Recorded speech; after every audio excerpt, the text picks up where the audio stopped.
Filter is a function that will restrict your data set to have a new data set with fewer rows that meet only certain requirements. Here's how filter works. This is some code available on the course website.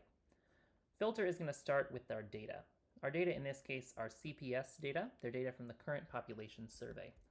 I'm going to just highlight and run only that little object so we can see what's in these data. We can see this is a data file where each row corresponds to a person. Each row has a series of variables. What year was the survey done? How old was the person? Age. Weeks worked 2 is a categorical measure of how many weeks the person worked in the last year. Inc wage is income from wages and salary. And ASEC weight stands for Annual Social and Economic Supplement weight. You can learn more about all of these variables on our course website, which can link you to the current population survey documentation available on the IPUMS page. I would recommend you click through and become familiar with some of these variables. Now, if we want to filter, we might want to start with our data set that has 100,000 rows and reduce to a data set with fewer rows. To do that, we'll use filter.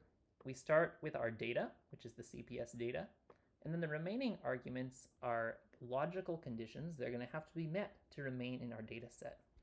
So in our original data, we have people surveyed in various years.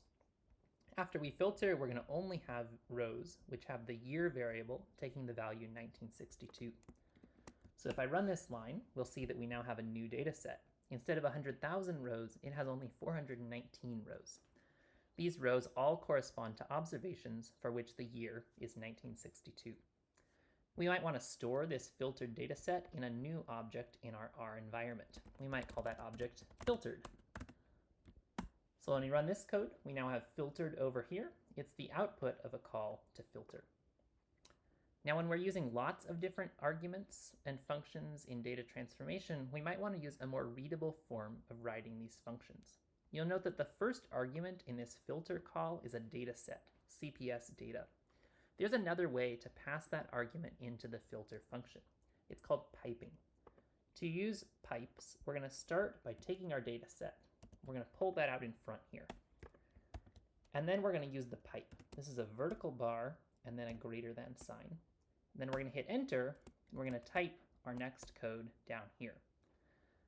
So what happens here is that CPS data, this data set, it becomes the first argument. It gets passed on as the first argument to the function that's called below. So here I'm going to get rid of that first argument.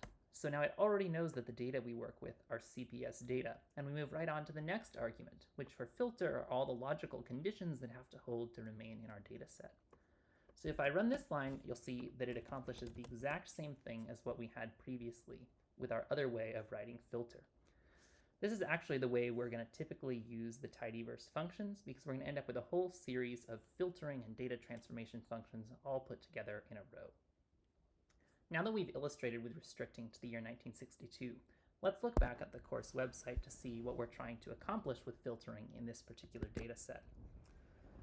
Okay, so in our data set, we are asked to filter the data set to people working 50 or more weeks per year. To figure out who those are, you're going to have to look at the documentation for the weeks work 2 variable and see which code corresponds to 50 or more weeks per year. And also to people with valid reports of Inc wage greater than 0 and less than this big value. Why that big value? Well, when we look at the documentation, we see that those values correspond to missing and not in universe. So we don't want to include people whose income values are coded with these missing codes. We only want to include people who have actual income values in the data. So if we go back to the course website here, we can see the code answer. Now, if you haven't done it yet, pause and try to code it yourself. Okay, if you're done, you can show the code answer. And I can copy this over here into my R script. And now we have the code. So filtered is now an object. It's created from CPS data. It first subsets to people who are working at least 50 weeks in the calendar year. That's the people for whom weeks work 2 equals 6. Note that when passing these logical conditions in, we use 2 equals signs. Then it's also people whose incomes are somewhere between 0 and this big value that corresponds to a missing code. Once you've created your filtered object, you're ready to go on to the next step of data transformation.